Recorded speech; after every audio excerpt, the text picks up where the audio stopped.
रास्ता backdoor entry का पकड़ा है कि एक राज्यसभा सांसद को उपचुनाव का उम्मीदवार बनाकर अब उनका बंगला तो पहले खाली करवा ही लिया। पंजाब की सरकार चलती है तो पंजाब की जनता से मैं पूछना चाहता हूं, ये रिमोट कंट्रोल से पंजाब की सरकार चलाने वाले श्रीमान अरविंद केजरीवाल को क्या आप राज्यसभा का सांसद पंजाब से चाहते हो? फिगर है ये 2000 करोड़ जो है वो किसी भी एंगल से कम नहीं है। बहुत जल्द पंजाब में भी इस जो झूठ की राजनीति है इसको भी वहां पंजाब की जनता जो ठुकराएगी। दिल्ली विधानसभा में राज्य की पिछली सरकार की शराब नीति से जुड़ी कैग रिपोर्ट पेश हो चुकी है। इसी को लेकर रोज दिल्ली विधानसभा में चर्चाएं हो रही हैं।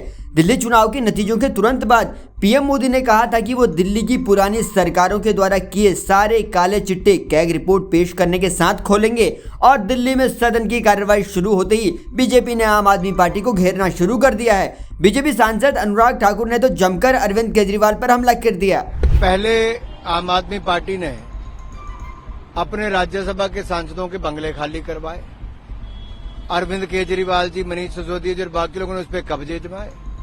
अब जब शराब घोटाले की C&AG की रिपोर्ट एक तरफ विधानसभा में आकर उनका चेहरा बेनकाब हुआ और साफ पता चला कि अरविंद केजरीवाल भ्रष्टाचार के शराब घोटाले के किंग पिन थे, तो अब एक दूसरा रास्ता बैकडोर एंट्री का पकड़ा है कि एक राज्यसभा सांसद को उपचुनाव का उम्मीदवार बनाकर अब उनका बंगला तो पहले खाली करवा ही लिया, अब उनकी राज्यसभा की सीट भी खाली करवानी चाहिए। आम आदमी पार्टी की तरफ से इस पर क्लैरिफिकेशन दिया जा रहा है कि वो हमारे नेशनल कन्वीनर है, वो किसी स्टेट या किसी एक पद तक सीमित नहीं है। ये सिर्फ मीडिया इस तरीके की खबरें वो कर रही है। मुझे लगता है जनता ने उनको जो उनका जगह दिखाई थी चुनाव हराने के बाद, वो भ्रष्टाचार के खिलाफ वोट जनता ने किया था, कुशासन के खिलाफ वोट किया था, दिल्ली के जो बुरा हाल किया उसके खिलाफ जनता ने वोट किया था।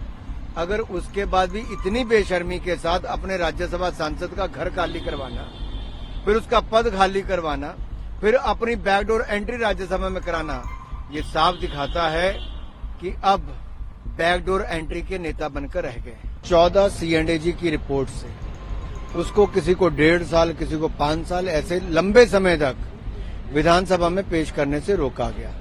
पीछे मंशा अरविंद केजरीवाल जी और आम आदमी पार्टी की ये थी कि भ्रष्टाचार के जो गुनाह उनके सामने आए हैं उनको जग जाहिर ना होने दिया जाए, उस पर चर्चा ना हो।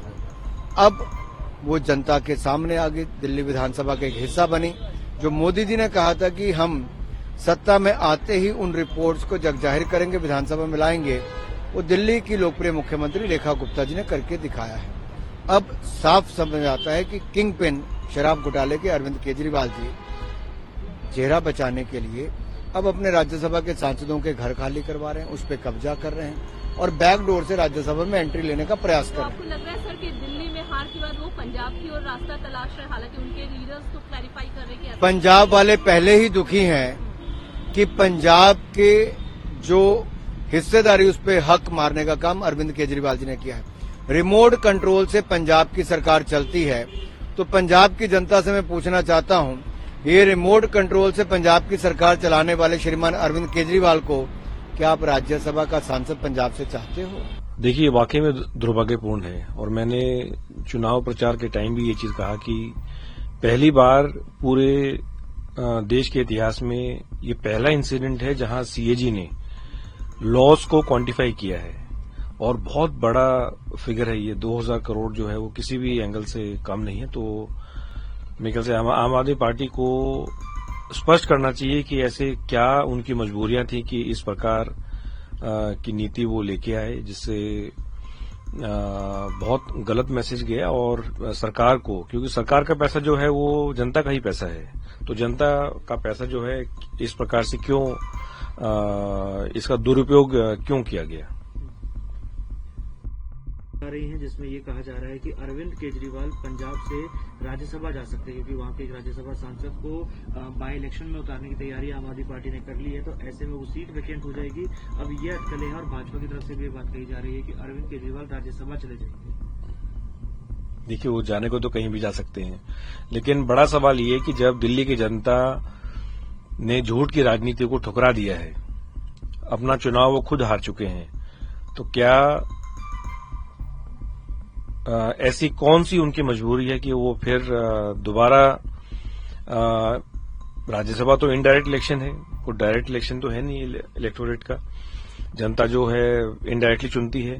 तो जब दिल्ली में खुद अपना चुनाव वो हार चुके हैं तो उनको इस चीज का इंट्रोस्पेक्शन करना चाहिए कि क्या फिर दोबारा डायरेक्टली नहीं जाने के बाद इनडायरेक्टली वो जनता के रिप्रेजेंटेटिव बन के राज्यसभा में बैठना चाहेंगे। तो ये एक बहुत बड़ा सवाल है।